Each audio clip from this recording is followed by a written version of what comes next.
আম এবং নিম, এই দুই যে যার স্থানে অত্যন্ত বিশেষ, অত্যন্ত শ্রেষ্ঠ। আম আমাদের শক্তি বাড়ায়, আর অন্যদিকে নিম রোগের সাথে লড়াই করার আমাদের ক্ষমতা বাড়ায়। এবার আম অত্যন্ত মিষ্টি হয় আর নিম অত্যন্ত তিক্ত। তাই এই কারণে কি নিমের নিরাশ হওয়া উচিত বা নিজেকে ঘৃণা করা উচিত? তার স্বাদ তিক্ত? কখনোই নয়। দেখুন, নিম তিক্ত, এতে নিমের কোনো দোষ নেই।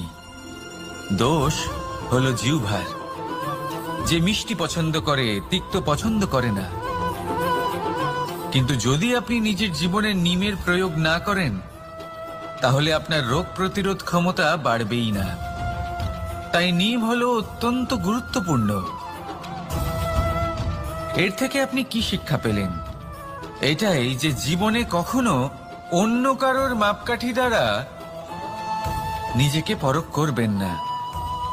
আপনার যোগ্যতা, আপনার বিশেষত্ব, আপনার গুণ, অপগুণ, এই সব কিছু আপনি নিজে বুঝে নিন, সেটাই যথেষ্ট। আসুন আর আমার সাথে ভালোবেসে বলুন, রাধা রাধা। আমরা সকলে জীবনে ঈশ্বরের কাছে কিছু না কিছু প্রার্থনা করি, আর ঈশ্বর যখন আমাদের মনস্কামনা পূরণ করেন তখন আমরা প্রসন্ন হয়ে যাই। কিন্তু যখন ঈশ্বর আমাদের মনস্কামনা পূর্ণ করেন না, তখন আমরা ভাবি, সন্দেহ করি যে সত্যি ঈশ্বর আছেন।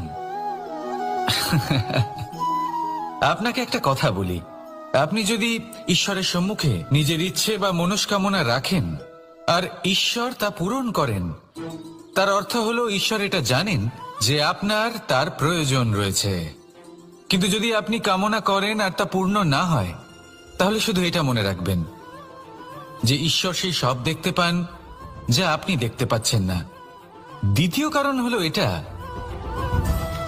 ঈশ্বর এটা খুব ভালো করে জানেন যে যে ইচ্ছে আপনি রাখছেন, সেই ইচ্ছে আপনি নিজে নিজের জোরে পূর্ণ করতে পারেন। তাই যদি আপনার ইচ্ছে ঈশ্বর পূর্ণ করেন, তাকে ধন্যবাদ জানান। আর যদি উনি আপনার ইচ্ছে পূর্ণ না করেন, তাহলে আরো ধন্যবাদ জানান। কারণ হয় উনি আপনার মঙ্গল চাইছেন, বা উনি আপনাকে ততটাই যোগ্য বলে মনে করছেন যে আপনি নিজেই নিজের ইচ্ছে, নিজের স্বপ্ন পূরণ করতে পারবেন। নিজের কর্ম করতে থাকুন, জীবনের সামনে এগোতে থাকুন, আর আমার সাথে ভালোবেসে বলুন, রাধা রাধা। একটা গাই আর একটা বাছুরের মধ্যে কেমন সম্পর্ক থাকে? একটা গাই নিজের বাছুরকে ডাকে, আর সেই বাছুর হাজার হাজার গাইয়ের মধ্যে থেকেও নিজের মাকে চিনতে পেরে যায় আর নিজের মায়ের সাথে এসে জড়িয়ে পড়ে। আর কিছুটা ঠিক এরকমই সম্পর্ক হলো আপনার কর্ম এবং আপনার কর্মফলের মধ্যে। আপনি যেমন কর্ম করবেন, আপনার কর্ম আপনার কর্মফলকে ডাক দেবে, আর আপনার কর্মফল কোথাও না কোথাও থেকে আপনাকে খুঁজতে খুঁজতে এসে আপনার সাথে জড়িয়ে পড়বে। তাই উচিত এটাই হবে যে আপনি সৎকর্ম করুন, কারণ ঈশ্বর যদি আপনাকে আপনার ভুলের জন্য ক্ষমা করেও দেন, আপনার কর্ম কিন্তু করবে না। তাই যদি আপনি দুষ্কর্ম করতে চলেছেন, তাহলে আপনি প্রস্তুত থাকুন, আর যদি আপনি শুভ কর্ম করতে চলেছেন, তাহলেও আপনি প্রস্তুত থাকুন। আপনার কর্ম যেমন হবে তেমন ফল আপনার কাছে নিজে থেকেই চলে আসবে। আজ না হোক কাল, কাল না হোক অন্য কোনো সময়, অবশ্যই আসবে। আসুন আমার সাথে ভালোবেসে বলুন, রাধা রাধা।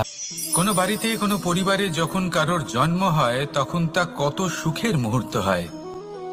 সেই ছোট্ট সন্তান যখন কিছুটা বড় হয়, সে হাঁটার চেষ্টা করে, আর সেই প্রক্রিয়াতেও খুব বড় একটা শিক্ষা লুকিয়ে রয়েছে, ঠেলে দেওয়া। যখন আপনি হাঁটতে চান, সামনে এগোতে চান, তখন আপনি কি করেন? নিজের পায়ের তলার যে মাটি, তাকে আপনি পেছনে ঠেলে দেন। ব্যাস, এই একই জিনিস তো জীবনেও শিখতে হবে। এবার যদি আপনি জ্ঞানের পথে অগ্রসর হতে চান, তাহলে অজ্ঞানতাকে পেছনে সরিয়ে দিতে হবে। যদি আপনি প্রকাশের দিকে এগোতে চান, তাহলে অন্ধকারকে পেছনে সরিয়ে দিতে হবে। যদি আপনি ভবিষ্যতে সফল হতে চান, তাহলে অতীতের যে অসফলতাগুলিকে পেছনে সরিয়ে দিতে হবে। যে জল বইতে বইতে থেমে যায় তাকে আমরা নালা বলে থাকি, তার থেকে দুর্গন্ধ বের হয়। কিন্তু যে জল বইতেই থাকে তাকেই আমরা পবিত্র জল বলি। তাহলে আপনিও কর্ম করতে থাকুন, কখনো থামবেন না। আর আমার সাথে ভালোবেসে বলুন, রাধা রাধা। যোগাসন। যোগাসনে আসন অত্যন্ত গুরুত্বপূর্ণ। এবার আমি বলবো সবথেকে শ্রেষ্ঠ আসন কোনটি। আশ্বাস। নিজেকে আশ্বস্ত করতে থাকুন যে আমি আছি, সব ঠিক হবে, যা হচ্ছে ভালোর জন্য হচ্ছে। এই আশ্বাস আপনাকে জীবনে এমন ধনাত্মক বিশ্বাস দেবে যে আপনি বড় বড় সমস্যার সমাধান করতে পারবেন। এবার যদি কথা বলি সবথেকে কঠিন সময়ের, তাহলে সেটা হলো বিচ্ছেদের। যা মা সীতাকে সহ্য করতে হয়েছে শ্রীরামের জন্য, রাধা কৃষ্ণকেও সহ্য করতে হয়েছে। যে ব্যক্তি বিচ্ছেদের সময় সঠিক পথে চলে এসেছে সে জীবনে অনেক শ্রেষ্ঠ স্থানে অবশ্যই পৌঁছতে পারবে। এবার যদি কথা বলি সবথেকে জরুরি এবং গুরুত্বপূর্ণ সময়ের, তাহলে সেটা হলো সংযোগ। সকলকে সাহায্য করতে থাকুন। আপনি অন্যদের সাহায্য করে তাদের যত আনন্দ দিতে পারবেন ততটাই আনন্দ আপনারও জীবনে অবশ্যই আসবে। আসুন আর আমার সাথে ভালোবেসে বলুন, রাধা রাধা। কামবোধ, এটাই আপনার অন্তরের প্রথম শত্রু। বেশিরভাগ মানুষই কামবোধ বলতে লালসা বোঝেন, কিন্তু এটা সম্পূর্ণ সত্য নয়। কামের আসল অর্থ হলো কামনা। এটা খুবই সহজ ব্যাপার। মনুষ্য শরীর থাকলে, মানুষের মন থাকলে এই কামনা অবশ্যই থাকবে। এবার এটাই দেখতে হবে যে এই কামনা নেতিবাচক কামনা নাকি ইতিবাচক কামনা। অন্য কারোর জিনিসে নজর দেওয়া, অন্য কোনো মানুষের উপর নজর দেওয়া, কোনো অনুচিত বস্তুর দিকে নজর দেওয়া, এই নেতিবাচক কামনা। আর এই দুষ্কামনা মানুষকে দিয়ে অপকর্ম করাবেই করাবে। তাই মনে রাখবেন, যে ব্যক্তি নিজের কামনাকে নিয়ন্ত্রণে রাখতে পারেন তিনি সঠিক পথেও থাকেন, সঠিক লক্ষ্যে পৌঁছতেও পারেন। যিনি কামনা নিয়ন্ত্রণে রাখতে পারেন না তিনি তার পথও হারিয়ে ফেলেন এবং লক্ষ্যচ্যুতও হন। তাই মনে রাখবেন, নিজের কামনাগুলিকে নিয়ন্ত্রণে রাখুন। কাম নামক এই শত্রুর ওপর বিজয় লাভ করুন। আর আমার সাথে ভালোবেসে বলুন, রাধা রাধা। আমাদের জীবনে দুই ধরনের সম্পত্তি হয়ে থাকে। এক হলো ভৌতিক সম্পত্তি, এক হলো জৈবিক সম্পত্তি। অর্থ, সম্পদ, সুবিধে, খাদ্য, এইসব ভৌতিক সম্পত্তির মধ্যে পড়ে। ব্যক্তি, মিত্র, পরিবার, আমাদের আপনজন, আত্মীয় স্বজন সব জৈবিক শ্রেণীতে পড়ে। আর প্রত্যেক মানুষের পক্ষে এই বিভাজন বোঝা অত্যন্ত আবশ্যক। কারণ মূলত আমাদের ব্যবহার দুই রকমের হয়ে থাকে। হয় আমরা ভালোবাসি বা আমরা সদ্ব্যবহার করি।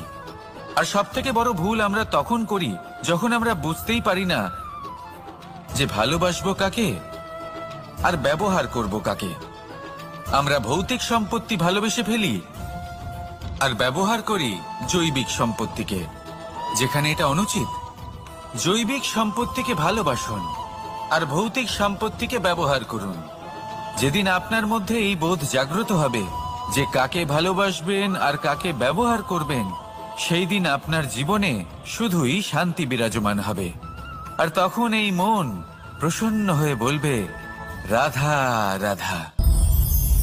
কাল, আজ এবং কাল, আমাদের সমগ্র জীবন এই তিনটির আশেপাশেই ঘুরতে থাকে। আমরা সবসময় বিগত সময়ের বিষয়ে ভাবতে থাকি। অতীতে যদি আমাদের দ্বারা কোনো ভুল হয় সেই বিষয়ে ভেবে ভেবে আমরা সবসময় অনুতাপ করতে থাকি। এটা উচিত নয়। দেখুন, অতীতের থেকে শিক্ষা লাভ করা অত্যন্ত আবশ্যক, কিন্তু সেই ভুল যাতে আবার না হয় সেই কাজটা কিন্তু আপনাকে বর্তমানেই করতে হবে, তাই না? দ্বিতীয় কথা, আমরা সবসময় ভাবি আগামী দিনের বিষয়ে, ভবিষ্যতের বিষয়ে। আমরা ভাবি যে কাল করে নেব, আজ এই কাজ করতে পারছি না, কোনো ব্যাপার নয়, কাল করে নেব। আজ কাজটা শুরু করতেই পারলাম না, কোনো ব্যাপার নয়, কাল করে নেব। আজকের দিনটাই ভালো ছিল না, কোনো ব্যাপার নয়, সেটা কাল করে নেব। ব্যাপারটা বুঝুন, আপনি নিজের সময় নষ্ট করছেন। দেখুন, এই যে কাল, তা কখনোই আপনার হাতে আসবে না। তাই যে কাজ করতে চান সেটা আজকেই করুন, অন্তত শুরুটা করুন। কারণ এই আগামী সময় তা সবসময় আপনার থেকে এক কদম আগে থাকবে, একদিন এগিয়ে থাকবে। জানেন কেন? কারণ এই কাল আপনার জন্য অপেক্ষা করবে না, সেই জন্য আপনিও এর জন্য অপেক্ষা করবেন না। যা করার তা আজকেই শুরু করুন। কারণ যে বর্তমানে নিজের ভিত স্থাপন করেন না, ভবিষ্যৎকালে তার সুন্দর শক্তিশালী ভবন কখনো নির্মাণই হয় না। আসুন আর আমার সাথে ভালোবেসে বলুন, রাধা রাধা। সাফল্য খুব সহজ এক শব্দ। এটা হলো সেই সব শব্দের মধ্যে অন্যতম যা মানুষ একটু বুঝলেই ভাবেন সব বুঝে ফেলেছি। আর যেই উনি বুঝতে পারেন সাফল্য কি, আজীবন সেই সাফল্যের পেছনেই ছুটতে থাকেন। এই সাফল্য হলো একটা খেলার মতো, যাতে মানুষ নিজের সমস্ত জীবন বাজি লাগিয়ে দেন। আর প্রত্যেক খেলার মতোই এরও কিছু নিয়ম রয়েছে। আর প্রাথমিক নিয়ম হলো, এই সাফল্য লাভ করার জন্য সাফল্য লাভ করার স্বপ্ন আপনাকে অবশ্যই দেখতে হবে আগে। হ্যাঁ, কিন্তু শুধুমাত্র স্বপ্ন দেখলেই কিছুই হবে না। স্বপ্ন দেখুন, তারপরে আপনার নিজের নিদ্রাকে ভঙ্গ করতে হবে, দিনরাত পরিশ্রম করতে হবে, দিনরাত চেষ্টা করতে হবে। তবেই এই সাফল্য আপনার কাছে আসবে আর আপনার পদানত হবে। তাহলে স্বপ্ন দেখুন আর পরিশ্রম করে তাকে সার্থক করুন। যদি এটা করেন তবেই সাফল্য সহজেই আপনার কাছে আসবে। আর তখন মন প্রসন্ন হয়ে বলবে, রাধা রাধা। সমস্যা, প্রত্যেকের জীবনেই সমস্যা আসা যাওয়া করে। আর প্রত্যেক মানুষ সমস্যা আসার পর তার সমাধান খুঁজতে উঠে পড়ে লাগেন। কিন্তু যখনই সমস্যার সমাধান হয়ে যায়, আমরা সুপ্রসন্ন হয়ে যাই এবং অসাবধানও হয়ে যাই। আমাদের মনে হয় যে আমরা সম্পূর্ণরূপে সমস্যার অন্ত করেছি, কিন্তু কোথাও না কোথাও একটা ছোট্ট বীজ রয়েই যায়। আর সেই বীজ আমাদের অসাবধানতার ছত্রছায়ায় বড় হতে থাকে, আর তারপর মহা সংকট হয়ে আবার আমাদের উপর আক্রমণ করে। এই সংকট যে কোনো রূপে আসতে পারে, কোনো শত্রুর রূপেও আসতে পারে, বা কোনো মহামারীর রূপেও আসতে পারে। সেই জন্য সবসময় সাবধান থাকাই উচিত। কারণ অসাবধান হলে কি হয়, আমাদের সুরক্ষা চক্রে একটা ছেদ উৎপন্ন হয়, আর আমাদের শেষ করতে পারে এমন এক বাণ সেই ছেদ বিন্দু হয়ে আমাদের হৃদয়ে প্রবেশ করতে পারে। তাই যে কোনো সমস্যার সমাধান করুন, জয়ী হন, উৎসবও পালন করুন, কিন্তু সাবধানে থাকবেন। আসুন আর আমার সাথে ভালোবেসে বলুন, রাধা রাধা। এই সংসারের অন্তের এর বিনাশের প্রারম্ভ কিভাবে হয়? কোনো যোগের মাধ্যমে, কোনো ভয়ানক অসুরের আগমনে, নাকি প্রকৃতির রাগের কারণে? না, এই সংসারের বিনাশের প্রারম্ভ হয় আমি থেকে। এই আমি, এই তুমি, এটা আমি করেছি, ওটা তুমি করেছো, এটা আমার, ওটা তোমার, আদি ইত্যাদি। এই ভাব যখন মনে বাসা বেঁধে নেয়, সর্বপ্রথম ঘর ভাগ হয়, তারপর বসতি, তারপর প্রাণ, আর তারপর দেশ, আর সবার শেষে সমস্ত সংসার ভাগ হয়ে যায়। আর এই ভাগ হয়ে যাওয়া শেষে মনোমালিন্যে পরিণত হয়। এখন এমত অবস্থায় কি করা যেতে পারে? কিভাবে বাঁচা যায় এই পরিস্থিতির থেকে? কিভাবে দূরে থাকা যায় এই বিনাশের থেকে? উত্তর সেই একটাই, করুণা। একে অপরের দরকারগুলি বুঝুন, একে অপরের সমস্যাগুলি বুঝুন, একে অপরের দুঃখের সাথী হয়ে দাঁড়ান, একে অপরের সুখের ভাগীদার হন। আর শেষে যখন এই আমি আমরাতে পরিণত হবে, তখন এই বিনাশ নিজে থেকেই দূরে চলে যাবে। তাহলে আমরাতে বিশ্বাস করতে শিখুন, আর আমার সাথে ভালোবেসে বলুন, রাধা রাধা। এই মুদ্রা, এবারে ভাবুন, এটাই আমাদের জীবন, জীবনের সুখ আর দুঃখ। এই মুদ্রার, এই জীবনের দুটি দিক। কিন্তু যখনই আমরা ঈশ্বরের কাছে প্রার্থনা করি, তখনই আমরা সুখ চাই, আর সেই সুখ আসেও। আর যখনই সেই সুখ আসে, তখন ব্যক্তি সর্বপ্রথম তাকে ভুলে যায় যে দুঃখের সময় ওনার সাথে ছিলেন। আর এমত অবস্থায় উনি সাহায্য করেন না, উনি করেন উপকার। আর এই উপকারের বদলে মানুষের থেকে উনি নিজের জন্য শ্রদ্ধা চান। আর সেই শ্রদ্ধা, সেই চাহিদার কারণে উনি নিজেকে অন্যদের থেকে শ্রেষ্ঠ, অন্যদের থেকে ভিন্ন মনে করতে বিবশ হয়ে যান। আর আলাদা হবার কারণে তার মধ্যে জেগে ওঠে অহংকার, আর সেটাই হয় তার পতনের কারণ। এবার এতে কি করা যেতে পারে? কি চাওয়া যেতে পারে ঈশ্বরের কাছে?